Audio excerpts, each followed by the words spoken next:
Happy Friday, you made it. I hope that your week has gone great. Here are your solutions from Wednesday. Remember, you were just putting standard form into slope-intercept form.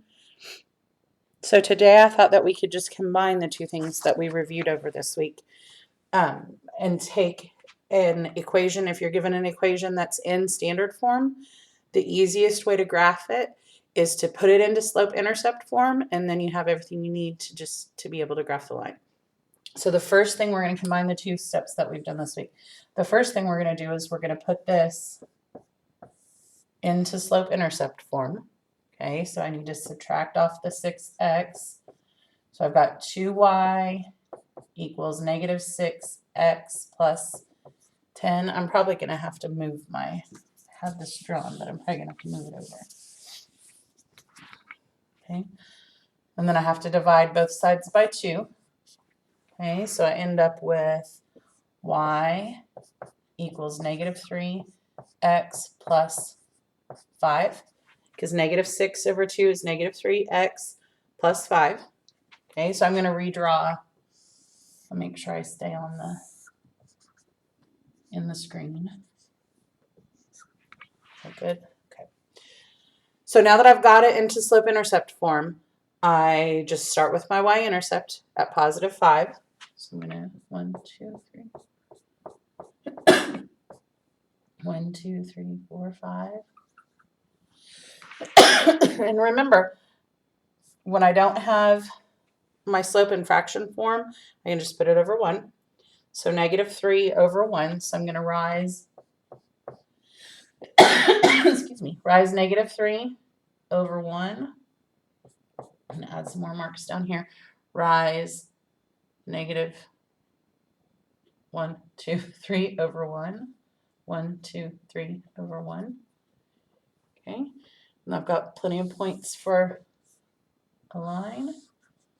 And to check, it was a negative slope, and my line is sloping in the negative direction. Okay, let's pause. Okay, here's your next one. I tried to space it out a little bit better. Hopefully I won't run my work together. So x plus y equals negative 3. This is a positive x, so I'm going to remove it by subtracting it. So I end up with y equals negative x minus 3. Okay, and I'm done. I don't have a coefficient with y, so I don't have to do anything else. If I look here, I see that my y-intercept is going to be at negative 3. I'm going to draw some tick marks on here.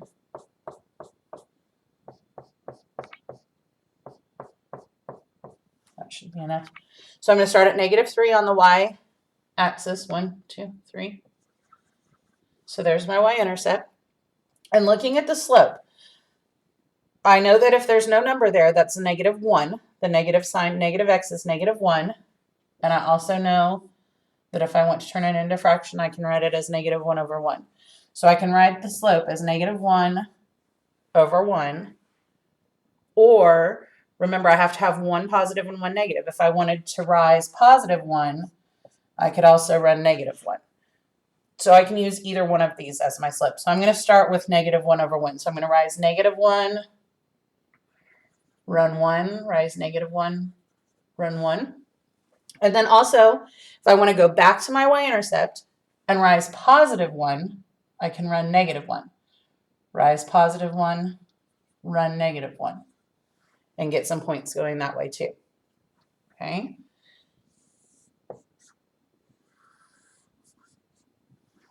So there's my line. And remember, it was a negative slope. So I can check by making sure that I'm sloping in a negative direction. Okay? Let's do one more.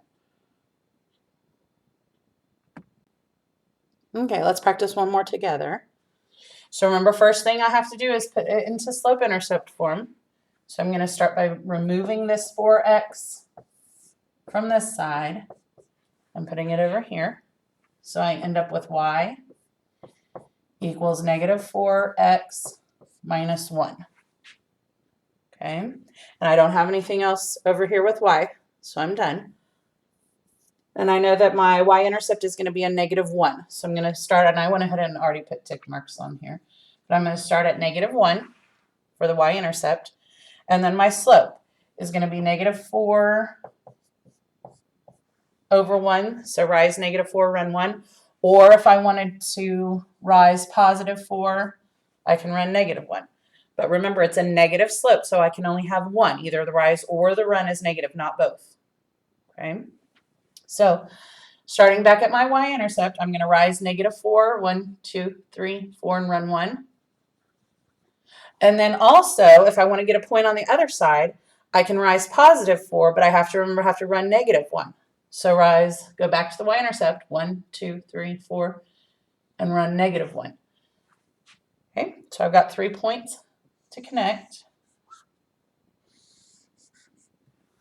And remember, my slope was negative, and I'm sloping in a negative direction, so I'm good. Okay, I'm just going to give you 3 problems for this Friday. Here they are. Okay, and I want you to put it into slope-intercept form, and then I also want you to graph it.